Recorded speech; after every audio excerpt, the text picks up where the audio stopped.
Okay guys, meron tayong ano ngayon, project ni Boss Nino galing sa isang YouTube na ginaya natin, no? Hologram siya na mag-reflect, no? Parang projector, no? Ay, si Boss Nino. Boss Nino, tingnan natin. Nakapatay yung ilaw. Sige. Tingnan mo nga, panlagay mo yung pinaka-hologram sa taas. And kung anong mangyayari. Mag-reflect ba? Dapat madilim. Ano.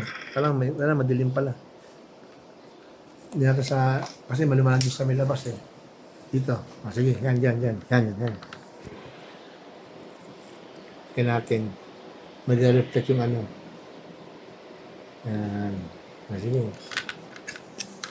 Yun guys, no? Hindi lang gano'n kita sa sa